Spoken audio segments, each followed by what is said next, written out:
Imagine un homme qui a tout ce qu'on lui a dit qu'il devait désirer, une carrière solide, une famille, des amis, une vie qui ressemble de l'extérieur à quelque chose de réussi. Et pourtant, quelque chose manque. Pas de manière dramatique, pas comme dans les films où tout s'effondre en une seule nuit. Non, c'est plus subtil que ça. C'est une sorte de bruit de fond, une légère insatisfaction qui s'installe au fil des années, comme une poussière qui se dépose doucement sur les meubles d'une maison qu'on n'a pas pris le temps d'aérer. Cet homme, je l'ai rencontré souvent, pas toujours dans un cabinet de psychothérapie, parfois dans une conversation ordinaire autour d'un café et dans un regard qui dit plus que les mots. Et ce que j'ai appris après des années d'écoute, c'est que cet homme ne cherche pas nécessairement plus de plaisir, plus de succès ou même plus d'amour au sens romantique du terme. Qu'il cherche, souvent sans le savoir, c'est quelque chose de beaucoup plus profond. Quelque chose que je vais appeler aujourd'hui une technique secrète, même si ce mot peut sembler étrange dans ce contexte. Parce que ce n'est pas vraiment une technique au sens mécanique du terme. Ce n'est pas une méthode en 7 étapes ou un programme à suivre. C'est plutôt une façon d'être une disposition intérieure que les hommes qui ont traversé suffisamment de vie finissent par valoriser plus que presque tout le reste. Plus que le sexe, oui, j'ose le dire. Plus que la performance, plus que la reconnaissance sociale, plus que les plaisirs immédiats que la culture contemporaine nous propose à chaque coin de rue. Et aujourd'hui, je voudrais explorer avec toi ce que c'est vraiment. Pourquoi cela apparaît souvent à mi-vie? Ce que cela révèle sur toi, sur ta façon de te construire, sur ce que tu es en train de devenir. Et surtout, comment cultiver cette disposition de manière concrète dans ta vie de tous les jours. Je veux que tu te sentes à l'aise ici, que tu n'aies pas l'impression que je te parle depuis une estrade, de haut en bas. Je te parle comme quelqu'un qui a lui-même traversé des doutes, des remises en question, des moments où le sol semblait moins stable qu'il n'y paraissait. La psychologie, pour moi, n'est pas une science froide. C'est une invitation à regarder l'humain avec bienveillance, avec curiosité et avec une grande dose d'humilité. Alors, installe-toi confortablement. Laisse les bruits du monde s'estomper un peu. Et accompagne-moi dans cette réflexion. Commençons par une question qui peut paraître simple, mais qui est en réalité très riche. Qu'est-ce qu'un homme mûr ? Pas au sens biologique, bien sûr, mais au sens psychologique, au sens de quelqu'un qui a commencé à se connaître vraiment, qui a traversé à cette expérience pour ne plus être dupe de certaines illusions.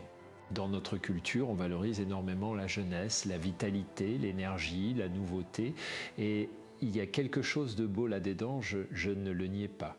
Mais on a tendance à oublier que la maturité a ses propres richesses. Des richesses qu'on ne peut pas acquérir autrement qu'en vivant, qu'en échouant, qu'en aimant, qu'en perdant parfois.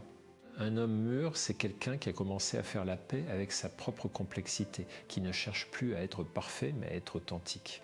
Qui a appris, souvent à ses dépens, que les masques finissent par peser très lourd. Je me souviens d'un patient, appelons-le Mathieu, qui était venu me voir à 47 ans.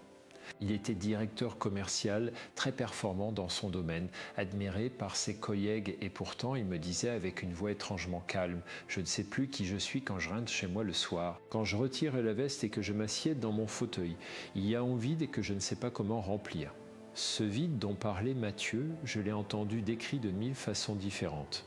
Parfois c'est une fatigue inexpliquée, parfois c'est une irritabilité diffuse. Parfois, c'est une attirance vers des comportements compensatoires, qu'il s'agisse de travail excessif, de consommation ou effectivement de recherche de plaisir physique qui procure un soulagement temporaire, mais qui ne comble pas vraiment ce que l'on cherche. Et c'est là qu'on touche au cœur de notre sujet. Parce que ce que Mathieu cherchait, ce que beaucoup d'hommes cherchent à cette étape de leur vie, ce n'est pas plus de stimulation, c'est plus de sens, plus de présence à eux-mêmes, plus de ce que les philosophes anciens s'appelaient la connaissance de soi. La technique secrète dont je veux te parler aujourd'hui, c'est la présence consciente à sa propre vie intérieure, que certains appelleraient la pleine conscience, mais que je préfère nommer différemment, parce que ce terme est devenu si galvaudé qu'il a perdu une partie de sa profondeur. Je préfère parler d'une attention bienveillante à soi-même, d'une capacité à s'écouter vraiment, sans jugement, sans se précipiter vers des solutions ou des distractions. Cela peut sembler simple dit comme ça. Mais laisse-moi te montrer pourquoi c'est en réalité l'une des choses les plus difficiles et les plus précieuses qu'un être humain puisse développer. Nous vivons dans une époque de bruit. Un bruit permanent, constant, qui vient de partout, les notifications, les écrans, les sollicitations sociales, les obligations professionnelles. Et dans ce bruit, il y a quelque chose de très pratique pour une partie de nous-mêmes parce que ce bruit nous empêche d'entendre ce qui se passe à l'intérieur. Il nous empêche de ressentir la tristesse, l'inquiétude, la solitude ou même simplement l'ennui qui est souvent le premier signe que quelque chose cherche à émerger en nous. Les hommes en particulier ont souvent été éduqués à ne pas s'écouter, on leur a appris à agir, à résoudre, à avancer. Les émotions étaient perçues comme des obstacles à l'efficacité, voire comme des signes de faiblesse. Et beaucoup d'hommes ont intériorisé ce message si profondément qu'ils ne savent plus à 40 ou 50 ans ce qu'ils ressentent vraiment. Ils peuvent te dire ce qu'ils pensent, ce qu'ils veulent accomplir, ce qu'ils ont prévu pour la semaine prochaine, mais si tu leur demandes comment ils se sentent, vraiment au fond, il y a souvent un silence gêné suivi d'une réponse générique. Bien, ça va, je suis fatigué. Ce n'est pas de la mauvaise volonté. C'est une déconnexion progressive qui s'est installée au fil des années, souvent avec les meilleures intentions du monde. On a voulu être fort, fiable, présent pour les autres. Et dans ce processus, on s'est un peu perdu de vue. Alors voilà ce que observer et ce que la recherche en psychologie confirme de plus en plus clairement. Les hommes qui traversent bien la seconde moitié de leur vie, ceux qui vieillissent avec une certaine sérénité, avec une satisfaction profonde, sont ceux qui ont développé cette capacité à être présents à eux-mêmes. Pas de manière narcissique, pas en se repliant sur eux-mêmes au détriment des autres, mais d'une façon qui leur permet de savoir ce qui est vrai pour eux, ce qui les nourrit vraiment, ce qui mérite leur énergie et ce qui ne la mérite plus. Et cette capacité, je vais te le dire franchement, elle vaut plus que n'importe quelle performance, elle vaut plus que n'importe quel plaisir fugace, parce qu'elle est la source de tout le reste. De la qualité de tes relations, de la profondeur de tes émotions positives, de ta capacité à traverser les épreuves sans te briser. Prenons un moment pour explorer comment cette déconnexion s'installe. Parce que comprendre le problème, c'est déjà une partie de la solution. Imagine un jeune homme de 20 ans. Il est encore très proche de ses émotions, même s'il ne sait pas toujours les nommer. Il ressent l'enthousiasme avec tout son corps. Il ressent la peur, la joie, la déception de manière très vive. Et puis la vie commence à lui demander de performer, les études, le travail, les responsabilités. Il apprend à mettre de côté ce qui est ressenti pour se concentrer sur ce qui est à faire. C'est une adaptation nécessaire d'une certaine façon. On ne peut pas passer ses journées à explorer ses émotions quand on a des délais à respecter et des factures à payer. Mais le problème, c'est que cette mise à l'écart des émotions qui commence comme une stratégie de survie pratique finit par devenir une habitude. Et les habitudes, comme tu le sais, ont tendance à se solidifier avec le temps. À 30 ans, cet homme a peut-être déjà développé une forme d'anesthésie émotionnelle partielle. Il ressent encore, bien sûr, mais moins intensément. Et surtout, il a de moins en moins l'habitude de s'arrêter pour écouter ce qui se passait en lui. À 40 ans, si rien ne vient interrompre ce processus, il peut se retrouver dans une situation paradoxale. Une vie extérieurement bien remplie, mais une vie intérieure qui ressemble à une pièce dont on a fermé les volets depuis longtemps. Il y a des choses là-dedans, des besoins non satisfaits, des rêves oubliés, des deuils non faits, mais la lumière n'y entre plus, vraiment, et c'est souvent à ce moment-là que quelque chose se produit. Soit une crise qui peut prendre 1000 formes différentes, soit une intuition douce mais persistante que quelque chose doit changer, que la façon dont on a vécu jusqu'ici ne peut plus suffire. Je veux te parler de cette intuition avec beaucoup de respect parce que je crois qu'elle est une forme d'intelligence, l'intelligence de l'âme, si tu veux bien accepter ce mot. Une partie de toi qui sait, même quand ton mental rationnel résiste, que tu as besoin de te retrouver. Si ce que j'explore avec toi résonne en toi, si tu sens que ces mots touchent quelque chose de vrai dans ta propre expérience, je t'invite à continuer à m'accompagner. Et si tu écoutes ceci sur une plateforme et qui te permet de le faire, pense à laisser un like et à t'abonner pour qu'on puisse continuer à explorer ensemble ces questions qui comptent vraiment. Revenons maintenant à cette technique secrète, à cette attention bienveillante à soi-même et parlons de ce qu'elle est concrètement, de comment elle se pratique et de ce qu'elle transforme dans une vie. La première chose que je veux souligner, c'est que cette attention à soi n'est pas de l'introspection obsessionnelle. Il y a une différence importante entre se regarder vivre avec curiosité et bienveillance et se regarder vivre avec anxiété et rougement. La première est libératrice, la seconde est épuisante et contre-productive. Beaucoup de gens me disent « Mais Christophe, j'y pense tout le temps à moi, à mes problèmes, à ce qui ne va pas. Et pourtant, je ne vais pas mieux. » Et c'est vrai. Parce que ruminer, c'est-à-dire tourner en boucle autour de ces problèmes avec une attitude critique et anxieuse, ce n'est pas de l'attention bienveillante. C'est en réalité une façon de s'éloigner encore plus de soi-même parce qu'on se retrouve piégé dans des pensées abstraites plutôt que dans une présence directe à ce qui est ressenti. L'attention bienveillante à soi-même, c'est quelque chose de beaucoup plus simple et de beaucoup plus doux.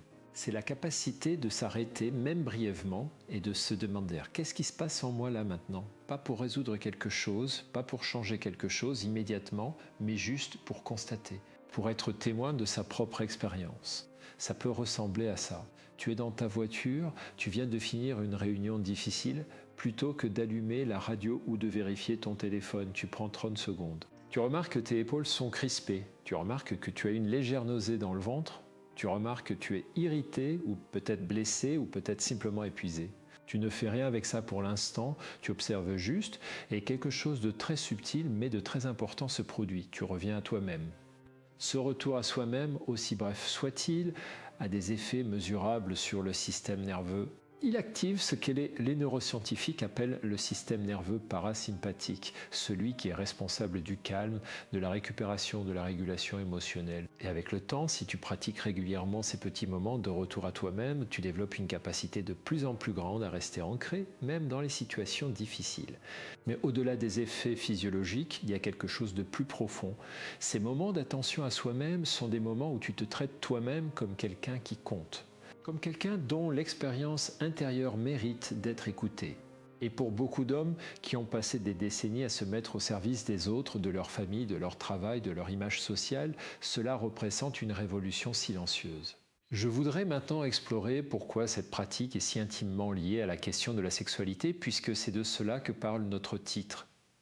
Pourquoi un homme mûr finit-il par valoriser cette attention intérieure plus qu'elle est sexe? Ce n'est pas parce que la sexualité n'est plus importante. Elle l'est toujours à des degrés divers selon les individus et les moments de la vie. Mais ce que j'observe et ce que beaucoup d'hommes reconnaissent quand ils ont la liberté d'en parler honnêtement, c'est que la sexualité a souvent été utilisée inconsciemment comme un substitut à cette connexion intérieure dont on parle. Quand on ne sait pas comment être présent à soi-même, quand on ne sait pas comment réguler ses émotions, quand on ne sait pas comment trouver une satisfaction profonde dans le simple fait d'exister, on cherche des plaisirs intenses et immédiats qui procurent un soulagement temporaire. Et la sexualité, avec sa capacité à produire des sensations puissantes et à faire taire momentanément le bruit mental, peut devenir ce soulagement. Ce n'est pas un jugement moral, c'est une observation psychologique et elle vaut pour beaucoup d'autres comportements, pas seulement la sexualité.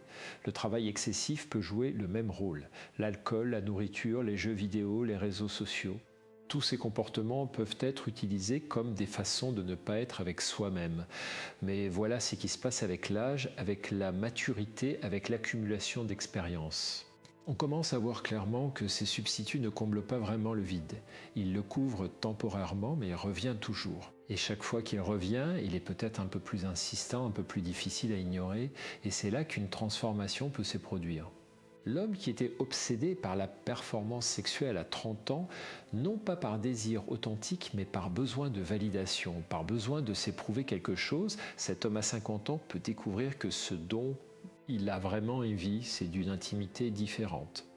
Une intimité avec lui-même, d'abord une capacité à être seul sans se sentir vide, une capacité à ressentir la richesse du moment présent sans avoir besoin de stimulation externe constante. Et paradoxalement, quand on développe cette capacité, la sexualité elle-même peut devenir plus riche, plus profonde, plus authentiquement connectée, parce qu'on n'en a plus besoin comme d'une béquille émotionnelle. On peut la vivre comme une rencontre véritable, présente, incarnée. Mais ce n'est qu'un aspect de la transformation. Laisse-moi te parler maintenant de ce que cette attention bienveillante à soi-même révèle sur qui tu es vraiment.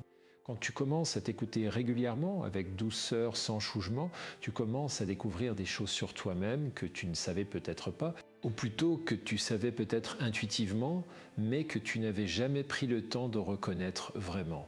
Tu découvres ce qui te donne vraiment de l'énergie et ce qui t'en prend. Pas ce qui est censé te donner de l'énergie selon les standards sociaux, mais ce qui te nourrit vraiment, toi, dans ta singularité. Tu découvres tes vraies valeurs, celles qui guident tes choix les plus importants, souvent sans que tu en sois conscient. Et parfois, tu découvres avec surprise que tes valeurs profondes ne correspondent pas tout à fait à la vie que tu as construite. Ce n'est pas une catastrophe, c'est une information précieuse. Tu découvres aussi tes blessures non guéries, ces endroits en toi qui sont encore sensibles, encore douloureux, qui colorent tes réactions sans que tu comprennes toujours pourquoi. Et là encore, les voir ne suffit pas à les guérir, mais c'est le premier pas indispensable. Un homme que j'appellerais Sébastien m'a dit un jour quelque chose que je n'ai jamais oublié. Il avait 52 ans, il avait traversé un divorce difficile et il était en train de reconstruire sa vie. Il m'a dit pendant 41 ans, j'ai vécu comme si j'étais le personnage principal d'un film que quelqu'un d'autre avait écrit. Et c'est seulement maintenant que je commence à écrire mes propres scènes. Cette phrase m'a touché profondément parce qu'elle décrit quelque chose que je reconnais chez beaucoup d'hommes et chez beaucoup de personnes en général. Nous vivons souvent selon des scripts que nous avons hérités de notre famille, de notre culture, de nos expériences passées, et ces scripts peuvent être très utiles. Ils nous donnent une structure, un sens de l'identité. Mais si on ne les examine jamais, si on ne prend jamais le temps de se demander si ces scripts nous ressemblent vraiment, on risque d'arriver à la fin de sa vie avec le sentiment d'avoir joué un rôle plutôt que d'avoir vécu. L'attention bienveillante à soi-même est précisément ce qui nous permet de commencer à lire ce script avec des yeux neufs, de voir ce qui est vraiment nôtre et ce qui a été imposé de l'extérieur. Et de faire des choix plus conscients, plus alignés avec qui l'on est vraiment. Je veux m'arrêter un instant sur la notion de bienveillance parce qu'elle est centrale et souvent mal comprise. Être bienveillant envers soi-même ne signifie pas s'accomplir dans ses défauts ou refuser de se remettre en question. Cela ne signifie pas non plus se dire que tout ce qu'on fait est parfait et que les autres ont toujours tort. La bienveillance envers soi-même, c'est quelque chose de beaucoup plus précis. C'est traiter ses propres difficultés, ses propres erreurs, ses propres souffrances avec la même compassion qu'on offrirait à un ami cher. Pas avec indulgence aveugle, mais avec compréhension, avec douceur, avec la conviction que l'on mérite d'être accompagné dans ses difficultés plutôt que condamné pour elles. Et chez les hommes, cette bienveillance envers soi-même est souvent particulièrement difficile à développer. Parce qu'on leur a appris que la faiblesse est honteuse, que les erreurs doivent être surmontées rapidement et sans faire de bruit, que demander de l'aide ou reconnaître sa vulnérabilité est un signe de manque de caractère. Ces croyances sont profondément ancrées et elles ont des conséquences très concrètes sur la santé mentale et physique des hommes. Les hommes consultent moins, parlent moins de leurs difficultés et ont statistiquement des taux de suicide beaucoup plus élevés que les femmes. Ce n'est pas une coïncidence. C'est le résultat d'une culture qui a appris aux hommes à se couper de leur vie intérieure. Alors si tu écoutes ceci et que tu reconnais quelque chose de cette description en toi, je veux te dire quelque chose d'important. Ce n'est pas une faiblesse de s'écouter, ce n'est pas une faiblesse de ressentir. Ce n'est pas une faiblesse de chercher à comprendre ce qui se passe en toi. Au contraire, c'est l'un des actes de courage les plus significatifs qu'un homme puisse poser. Parce que regarder en soi avec honnêteté démontre une forme de courage que la culture ne reconnaît pas toujours. C'est un courage silencieux, intérieur, qui ne fait pas de bruit, mais qui transforme tout. Si ces réflexions t'accompagnent et que tu les trouves utiles, je t'encourage à continuer avec moi. Et si tu peux, laisse un like à cette vidéo et abonne-toi à la chaîne. Cela m'aide à continuer à créer ce type de contenu et à le partager avec ceux qui en ont besoin. Parlons maintenant de quelque chose de très concret. Comment développe-t-on cette attention bienveillante à soi-même dans une vie ordinaire, avec ses contraintes, ses obligations, ses journées trop pleines? La première chose que je veux dire, c'est que cela ne nécessite pas de grandes révolutions. Pas besoin de partir en retraite méditative pendant un mois, même si cela peut être merveilleux si on en a la possibilité. Ce qui compte, c'est la régularité de petits moments d'attention disséminés dans le tissu ordinaire de la vie. Je parle parfois de ce que j'appelle des micro-pauses de présence. Ce sont des moments très brefs, parfois 30 secondes, parfois 2 ou 3 minutes, où l'on s'arrête délibérément et où l'on porte son attention vers l'intérieur. Pas pour analyser, pas pour résoudre, juste pour être là. Cela peut se faire le matin avant de regarder son téléphone. Juste quelques instants où tu restes allongé ou assis et tu te demandes simplement comment je me sens là maintenant? Qu'est-ce qui est présent en moi ce matin? Sans chercher à changer quoi que ce soit. Cela peut se faire pendant le repas, c'est en mangeant un peu plus lentement, en portant attention aux saveurs, aux sensations, plutôt qu'en faisant défiler des informations sur un écran. Cela peut se faire lors d'une promenade, en laissant le regard se poser sur ce qui est là, le ciel, les arbres, les visages des passants, sans chercher à être ailleurs ou à planifier la prochaine heure. Ces petits moments peuvent sembler insignifiants, mais leur effet cumulatif est considérable parce qu'il s'entraîne progressivement le cerveau à revenir à l'expérience présente plutôt qu'à rester constamment piégé dans les projections vers le futur ou les ruminations sur le passé. Et il y a quelque chose d'autre que j'observe chez les hommes qui développent cette pratique. Ils commencent à changer dans leurs relations, pas de manière spectaculaire, pas du jour au lendemain. Mais progressivement, ils deviennent plus présents dans leurs conversations. Ils écoutent mieux, ils réagissent moins impulsivement. Ils ont accès à une palette émotionnelle plus riche, ce qui leur permet d'être plus proches des personnes qu'ils aiment. Parce que la vérité, c'est qu'on ne peut pas être vraiment présent pour quelqu'un d'autre si on n'est pas présent pour soi-même. L'attention qu'on porte aux autres est directement liée à la qualité de l'attention qu'on se porte à soi-même. Ce n'est pas de l'égoïsme que de s'occuper de sa vie intérieure. C'est en réalité la condition de toute relation authentique. Je veux te parler maintenant d'un aspect de cette pratique qui est souvent négligé, mais qui est à mon avis l'un des plus puissants. C'est la pratique de l'acceptation. Accepter dans le sens où je l'entends, ce n'est pas se résigner. Ce n'est pas dire que tout va bien quand tout ne va pas. C'est quelque chose de beaucoup plus actif et de beaucoup plus courageux. C'est la capacité de reconnaître ce qui est sans immédiatement chercher à le fuir ou à le changer. Prenons un exemple très simple. Tu ressens de la tristesse, peut-être sans raison apparente ou peut-être pour une raison que tu comprends. La réaction habituelle, surtout chez les hommes, est de chercher à faire quelque chose avec cette tristesse. À la chasser, à la couvrir, à se distraire.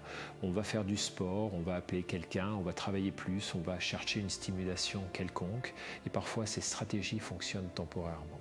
Mais souvent, la tristesse revient parce qu'elle cherche à être entendue, pas à être effacée. L'acceptation, c'est la capacité de rester avec la tristesse un moment. De lui dire, pour ainsi dire, je te vois, je sais que tu es là, je ne vais pas fuir, et quelque chose de remarquable se produit alors. La tristesse, quand on lui fait de la place, tend à se transformer. Elle peut devenir plus douce, plus claire, elle peut révéler quelque chose d'important sur ce qu'on valorise, sur ce qu'on a perdu ou qu'on craint de perdre. Elle peut même, paradoxalement, laisser place à quelque chose qui ressemble à une forme de paix. Les recherches en psychologie sur ce qu'on appelle la flexibilité psychologique montrent quelque chose de fascinant. Les personnes qui sont capables d'accepter leurs émotions difficiles sans les fuir ni s'y noyer, qui peuvent les observer avec une certaine distance, vivent mieux, souffrent moins et sont paradoxalement plus efficaces dans leur vie quotidienne. Parce que l'énergie qu'elles n'utilisent plus à fuir leurs émotions est disponible pour d'autres choses. C'est une idée qui peut sembler contre-intuitive dans notre culture, qui valorise tellement le contrôle et l'efficacité. Mais elle est profondément vraie. La résistance à ce qui coûte énormément d'énergie. Et l'acceptation, loin d'être une capitulation, est en réalité une forme de libération. Je voudrais maintenant aborder quelque chose qui touche directement à la question de l'identité masculine. Parce que je crois que l'une des raisons pour lesquelles cette technique secrète est si précieuse pour un homme mûr, c'est qu'elle lui permet de redéfinir ce que signifie être un homme. Les modèles de masculinité que beaucoup d'entre nous ont reçus sont souvent très restrictifs. L'homme fort, qui ne pleure pas, qui ne doute pas, qui sait toujours quoi faire, qui est toujours en contrôle. L'homme qui se définit par ce qu'il accomplit plutôt que par ce qu'il est. Ces modèles ont leur utilité, encore une fois, ils peuvent donner une direction, une structure, un sentiment de compétence. Mais ils ont aussi un coût très élevé, celui de l'authenticité, de la connexion émotionnelle, de la capacité à être vulnérable sans se sentir diminué. Et à mi-vie, beaucoup d'hommes arrivent à un carrefour. Ils ont suivi ce modèle pendant des décennies et ils commencent à en voir les limites. Peut-être que leurs relations sont moins profondes qu'ils le voudraient. Peut-être qu'ils se sentent seuls, même entourés de gens. Peut-être qu'ils ont du mal à ressentir vraiment de la joie, pas seulement du soulagement ou de la satisfaction temporaire. Et c'est là que l'invitation à développer une relation différente avec leur vie intérieure peut être transformatrice, pas pour devenir quelqu'un d'autre, mais pour devenir plus pleinement soi-même. J'aime beaucoup cette image que propose le psychologue Carl Rogers. Il disait que l'être humain est comme une graine, pas n'importe quelle graine, mais une graine très particulière, avec un potentiel très spécifique. Et que la croissance psychologique, c'est précisément ce processus de devenir ce qu'on est en puissance. Pas ce que les autres attendent, pas ce que la culture prescrit, mais ce qui est authentiquement là, en soi, attendant d'être nourri. Cette image me touche beaucoup, parce qu'elle dit quelque chose d'important. La maturité n'est pas un déclin, ce n'est pas la fin de quelque chose. C'est une invitation à une forme de floraison plus profonde, plus authentique, plus consciente. Et cette floraison passe par cette attention à soi-même dont nous parlons. Par la capacité à s'écouter, à s'accepter, à se connaître vraiment. Je veux aussi parler de quelque chose que j'appelle la solitude fertile. Parce que l'une des manifestations les plus concrètes de cette attention bienveillante à soi-même, c'est la capacité à être seul sans souffrir. À trouver dans la solitude non pas un vide angoissant, mais une ressource. Dans notre culture hyperconnectée, la solitude est souvent vécue comme un problème à résoudre. On remplit les moments vides avec du bruit, des images, des interactions superficielles. Et on finit par perdre la capacité à habiter le silence, à se retrouver avec soi-même. Or, la solitude fertile, c'est quelque chose de très différent de la solitude subie. C'est un espace qu'on choisit, qu'on cultive, où l'on peut enfin entendre sa propre voix, où les pensées peuvent se déposer, où les émotions peuvent s'apaiser, où quelque chose de plus profond peut émerger. Beaucoup de grandes décréations, de grandes décisions, de grandes transformations personnelles naissent dans ces espaces de solitude choisis. Pas parce qu'on y trouve des réponses toutes faites, mais parce qu'on y développe la capacité à poser les bonnes questions. Un homme que j'appellerai Thomas m'a parlé de ce qu'il appelle ses marches du dimanche matin. Chaque dimanche, pendant 1 heure, il marche seul, sans téléphone, sans musique, sans destination précise. Il m'a dit que ces marches sont devenues la chose la plus précieuse de sa semaine. Pas parce qu'il résout des problèmes, mais parce qu'il y retrouve quelque chose de lui-même qu'il risque de perdre dans le tourbillon de la semaine. Ce que Thomas a découvert, c'est que la solitude fertile n'est pas un luxe, c'est une nécessité psychologique. Un espace de ressourcement sans lequel on finit par fonctionner en mode automatique, en réaction permanente à ce qui vient de l'extérieur, sans jamais prendre le temps de vérifier si ce qu'on fait est aligné avec ce qu'on est vraiment. Si tu n'as pas encore ce type de pratique dans ta vie, je t'invite à en créer une. Elle n'a pas besoin d'être longue ou complexe. Même 20 minutes par semaine de solitude vraiment choisie, vraiment habitée, peuvent commencer à faire une différence. Je veux aussi aborder la question du corps. Parce que cette attention bienveillante à soi-même ne peut pas être purement mentale, elle doit inclure le corps. Nous sommes des êtres incarnés, nos émotions ne se passent pas seulement dans notre tête. Elles se passent dans notre corps. La peur se scinde dans la gorge qui se serrait, dans les mains qui tremblent. La tristesse se scinde dans la poitrine qui pèse, dans les épaules qui s'affaissent. La joie se scinde dans la légèreté du corps, dans l'énergie qui circule différemment. Et pourtant, beaucoup d'hommes ont une relation très distante avec leur corps. Soit ils l'ignorent jusqu'à ce qu'ils tombent malades, soit ils le traitent comme un outil de performance, quelque chose à entraîner, à optimiser, à pousser. Mais le corps comme lieu d'intelligence émotionnelle, comme source d'information sur ce qui se passe vraiment, c'est une idée moins familière. La pratique de l'attention bienveillante à soi-même inclut donc nécessairement une attention au corps, apprendre à sentir ce qui se passe physiquement quand on ressent une émotion. Apprendre à reconnaître les signaux que le corps envoie quand quelque chose est juste. Apprendre à habiter son corps avec plus de présence et moins de distance. Cela peut passer par des pratiques formelles comme le yoga, la méditation corporelle ou simplement par une attention plus grande dans les activités quotidiennes. Marcher en sentant le sol sous ses pieds. Respirer en sentant l'air entrer et sortir. Manger en sentant vraiment les saveurs. Ces petites choses pratiquées régulièrement réunifient progressivement l'esprit et le corps et permettent une présence à soi-même beaucoup plus complète. Et il y a quelque chose d'autre que je veux mentionner ici parce que c'est important pour les hommes en particulier. La sexualité, quand elle est vécue avec présence et conscience plutôt que comme une performance ou une distraction, devient une forme de cette attention au corps dont je parle. Elle peut être un lieu de connexion profonde non seulement avec l'autre mais avec soi-même. Mais cela n'est possible que si on a d'abord développé cette capacité à être présent à son propre corps dans les moments ordinaires. Je vois que nous avons parcouru beaucoup de chemin ensemble. Et je veux maintenant aborder quelque chose qui me tient particulièrement à cœur, parce que je crois que c'est l'un des fruits les plus beaux de cette pratique, c'est la capacité à vivre avec plus de gratitude. La gratitude est un mot qu'on entend beaucoup et qui peut sembler un peu facile, un peu naïf. Mais je veux te parler d'une gratitude qui n'est pas une performance positive, qui n'est pas une façon de nier les difficultés ou de se convaincre que tout est parfait. Je veux te parler d'une gratitude qui naît de l'attention. Quand on commence à être vraiment présent à sa vie, quand on ralentit suffisamment pour voir ce qui est là, quelque chose de remarquable se produit. On commence à percevoir une richesse dans les choses ordinaires qu'on avait complètement cessé de voir. La lumière du matin qui entre par la fenêtre, le goût du café, le rire d'un enfant. Une conversation qui va plus loin que la surface, le sentiment d'avoir accompli quelque chose qui a du sens. Ces petites choses qui semblent insignifiantes et quand on vit à grande vitesse révèlent leur valeur quand on leur accorde de l'attention. Et les recherches en psychologie positive sont très claires là-dessus. Les personnes qui pratiquent régulièrement la gratitude, pas de manière mécanique, mais de manière authentique et attentive, rapportent des niveaux de bien-être significativement plus élevés. Elles résistent mieux aux difficultés, elles ont des relations plus satisfaisantes, elles dorment mieux et elles ont une image d'elles-mêmes plus positive. Ce n'est pas de la magie. C'est le résultat d'un entraînement de l'attention.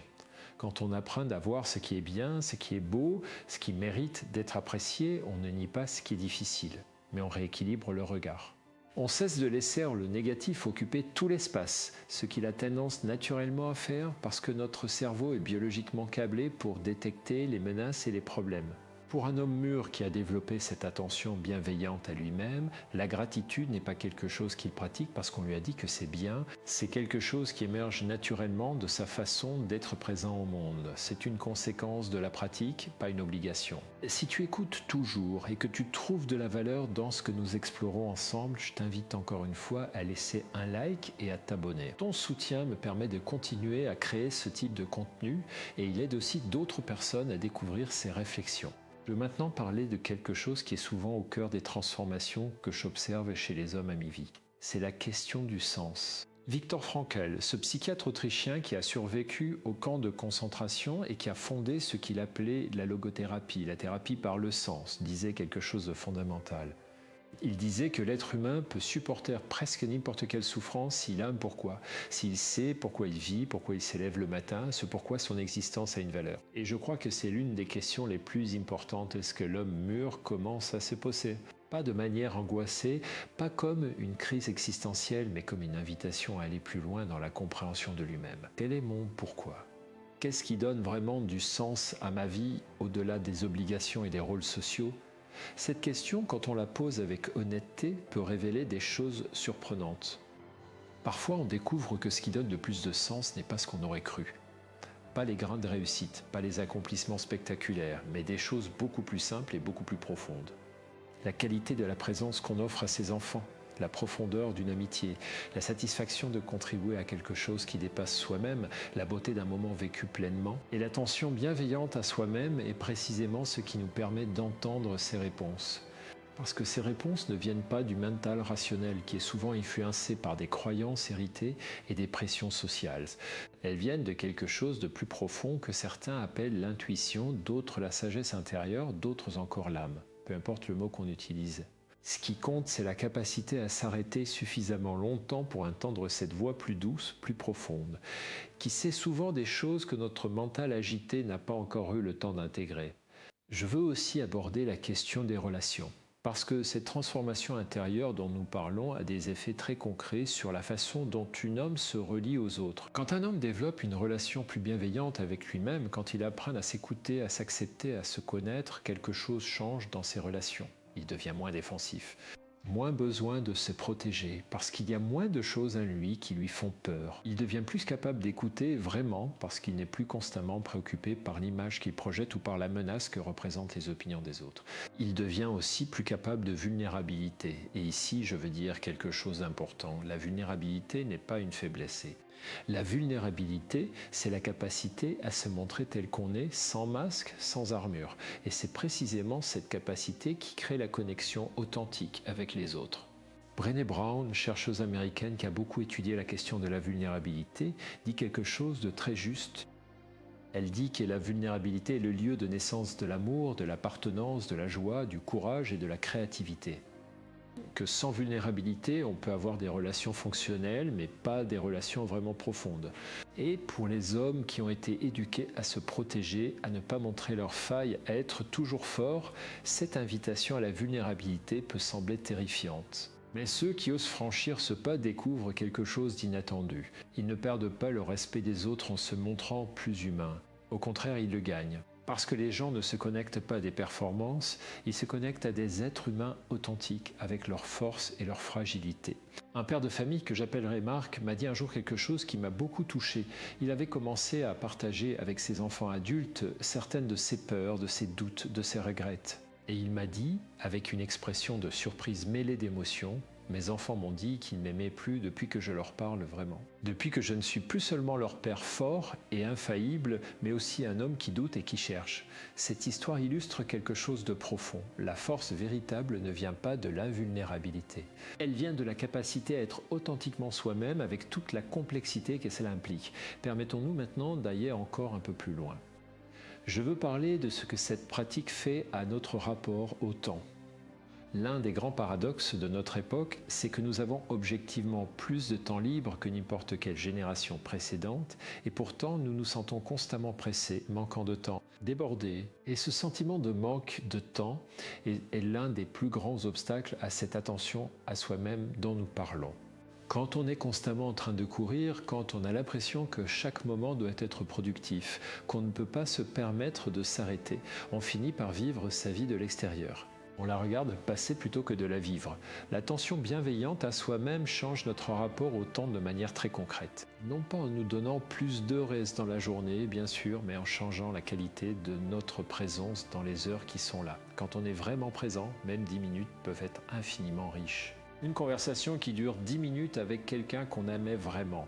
Une présence complète à ce moment vaut 1000 fois plus que des heures passées ensemble, mais chacun dans sa propre bulle de distraction. Et il y a quelque chose d'autre. Quand on vit avec plus de présence, le temps semble paradoxalement se dilater. On a l'impression d'avoir vécu davantage parce qu'on a vraiment été là dans ces expériences plutôt que de les traverser en pilotage automatique. Les recherches sur ce qu'on appelle la pleine conscience montrent que les personnes qui pratiquent régulièrement cette forme d'attention rapportent une satisfaction de vie plus élevée. Non pas parce qu'elles ont objectivement plus de bonnes choses dans leur vie, mais parce qu'elles perçoivent et apprécient davantage ce qui est déjà là. C'est une transformation du regard, et c'est peut-être l'une des choses les plus précieuses que cette pratique peut apporter. Je veux aussi parler brièvement de la question du vieillissement. Parce que pour un homme mûr, cette question est inévitable, et la façon dont on se rapporte à son propre vieillissement est étroitement liée à tout ce dont nous avons parlé. Dans notre culture, le vieillissement est souvent présenté comme un problème à combattre, à retarder, à nier, et il y a quelque chose de compréhensible là-dedans. Personne n'aime l'idée de perdre des capacités, de voir son corps changer, de se rapprocher de la fin, mais il y a une autre façon de se rapporter au vieillissement.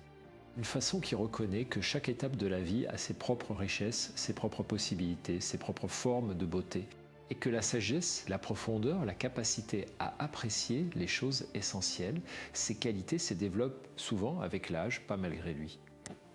Les hommes qui ont développé cette attention bienveillante à eux-mêmes vivent souvent leur vieillissement différemment. Non pas sans difficulté, non pas sans deuil, parce que le vieillissement implique des pertes réelles, mais avec une capacité à trouver dans chaque étape quelque chose qui mérite d'être vécu, quelque chose qui a sa propre valeur. C'est ce que les psychologues appellent parfois la sagesse. Non pas une accumulation de connaissances, mais une façon d'être au monde qui intègre la complexité, qui accepte l'incertitude, qui trouve de la valeur dans ce qui est là plutôt que dans ce qui pourrait être. Et cette sagesse, je le crois profondément, est l'un des cadeaux les plus beaux que la vie peut offrir à ceux qui ont eu le courage de se regarder honnêtement, de s'écouter patiemment et de continuer à grandir, même quand grandir est difficile. Nous approchons de la fin de notre exploration d'aujourd'hui. Et je veux prendre ces derniers moments pour récapituler ce que nous avons découvert ensemble et pour te laisser avec quelques pensées qui, j'espère, continueront à résonner en toi. Nous avons commencé par une question simple mais profonde. Qu'est-ce qu'un homme mûr valorise plus que le sexe? Et nous avons découvert que la réponse n'est pas une technique au sens habituel du terme, mais une disposition intérieure, une façon d'être présent à soi-même avec bienveillance, avec honnêteté, avec curiosité. Nous avons vu comment cette attention à soi-même est souvent la grande absente de la vie des hommes qui ont été éduqués à performer, à agir, à ne pas ressentir. Et comment cette absence crée progressivement un vide intérieur que l'on cherche à combler par des plaisirs immédiats, des comportements compensatoires, des stimulations externes. Nous avons exploré comment la pratique de cette attention bienveillante à soi-même transforme progressivement la vie d'un homme. Elle lui permet de se connaître vraiment, de faire des choix plus alignés avec ses valeurs profondes, d'être plus présent dans ses relations, de vivre avec plus de gratitude et de sens. Nous avons parlé de l'importance de la solitude fertile, de la connexion au corps, de la capacité à accepter les émotions difficiles sans les fuir. Nous avons parlé de vulnérabilité et de la façon dont elle crée paradoxalement des connexions plus profondes que l'invulnérabilité. Et nous avons vu que tout cela est lié à une redéfinition de ce que signifie être un homme fort. Non plus la force de celui qui ne ressent pas, qui ne doute pas, qui ne montre pas ses failles, mais la force de celui qui se connaît, qui s'accepte, qui peut être authentiquement présent à lui-même et aux autres. Je veux terminer avec quelque chose qui me touche personnellement. Dans mon travail, j'ai eu le privilège d'accompagner beaucoup de personnes dans des moments de grande vulnérabilité. Et ce que j'ai appris au fil des années, c'est que les moments de transformation les plus profonds ne viennent pas de grandes révélations spectaculaires. Ils viennent de petits moments d'honnêteté, de petits moments de courage, de petits moments où l'on choisit de s'écouter plutôt que de fuir. Si tu es en train d'écouter ceci, c'est peut-être parce que quelque chose en toi cherche à se transformer. Peut-être que tu sens que la façon dont tu as vécu jusqu'ici ne peut plus tout à fait suffire. Peut-être que tu cherches quelque chose de plus profond, de plus authentique, de plus vivant. Je veux te dire que ce quelque chose que tu cherches est déjà en toi.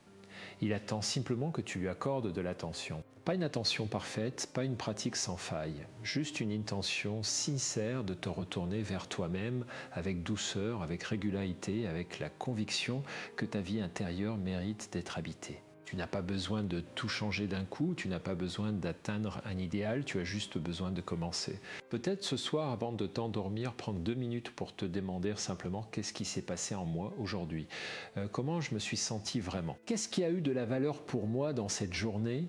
Ces questions posées régulièrement avec sincérité commencent à tisser quelque chose. Un fil de connaissance de soi, un fil de présence à soi-même qui avec le temps devient une toile solide. Une toile qui te permet de traverser les tempêtes de la vie sans te perdre, parce que tu sais qui tu es, parce que tu es ancré dans quelque chose de vrai. C'est cela, la technique secrète, ce n'est pas spectaculaire. Ce n'est pas révolutionnaire au sens où cela ferait la une des journaux, mais c'est profondément transformateur pour ceux qui ont le courage de la pratiquer. Et c'est, je le crois sincèrement, l'une des choses les plus précieuses qu'un homme puisse développer dans la seconde moitié de sa vie. Prends soin de toi, prends soin de ta vie intérieure. Elle mérite ton attention, ta tendresse, ta curiosité. Et souviens-toi que se connaître soi-même n'est pas un projet qui se termine. C'est un voyage qui dure toute une vie et qui devient de plus en plus riche à mesure qu'on avance. Merci de m'avoir accompagné jusqu'ici. Si ce contenu t'a été utile, si ces réflexions ont touché quelque chose de vrai en toi, je t'invite à t'abonner à cette chaîne et à partager cet épisode avec quelqu'un qui pourrait en avoir besoin. Peut-être un ami, peut-être un frère, peut-être quelqu'un que tu aimes et qui cherche lui aussi à aller plus loin dans la compréhension de lui-même. Ton partage peut faire une vraie différence dans la vie de quelqu'un. On se retrouve dans le prochain épisode.